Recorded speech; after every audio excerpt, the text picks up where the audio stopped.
Halo, halo, halo. Nandito na naman ako sa mga orchids ko.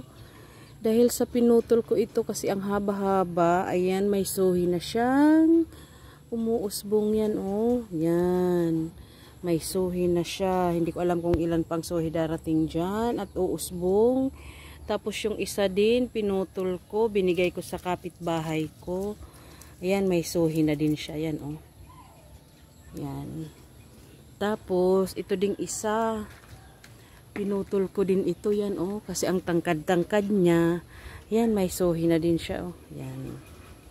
Ilan kaya ang suhi nito? Sana madami pa ang suhi niya. Yan. Ito ako sa mga halaman ko. Ay, pinagsasawa ko ang mga araw na nandito ako dahil matagal ko na naman ito silang hindi maalagaan, mga ilang months din. Kaya yan, pinagsasawa ko ang araw na nandito ako. Yan.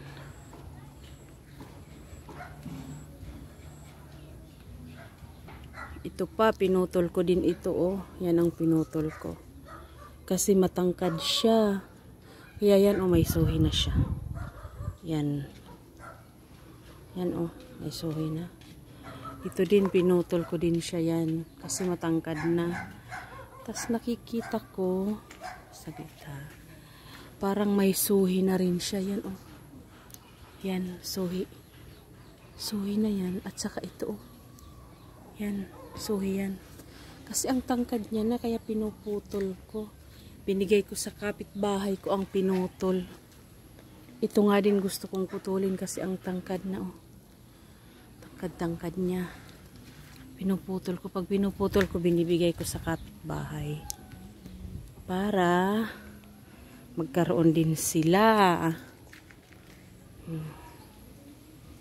Daming palabas na bulaklak. Yan, o, bulaklak yan pag ganyan. Dito din sa kabila yan. Ayan. Yan, ito. Bulaklak to, eh. Saglit. Ito, bulaklak. Ito din, oh. Bulaklak siya. Tas ito wala. Ito, parang hindi siya natuloy.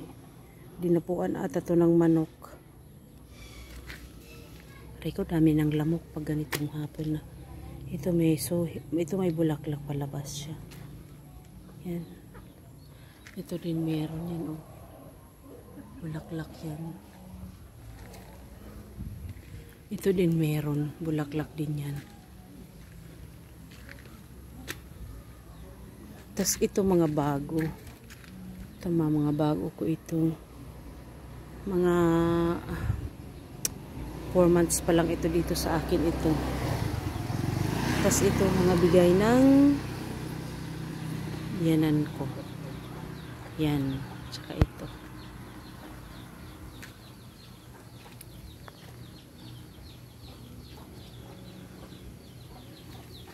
Ito binili ko ito, medyo white ang kulay nito, kaso yung mga dahon niya hindi pa siya mataba dito sa akin, hindi pa gumagaling, dry pa ang mga dahon niya, pero marami na siyang ugat yan.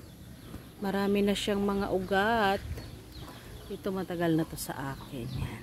Yan na lang bulaklak, pulang-pula. Yan lang mga ka-reels. Maraming salamat sa panunod ng aking mga videos. Hanggang doon ang mga halaman ko. Dami kong halaman. Hindi naman sila mga mamahalin. Pero syempre, pag inalagaan mo sila, pag tinanim mo, ibig sabihin, mahalaga yan sa'yo. Yan.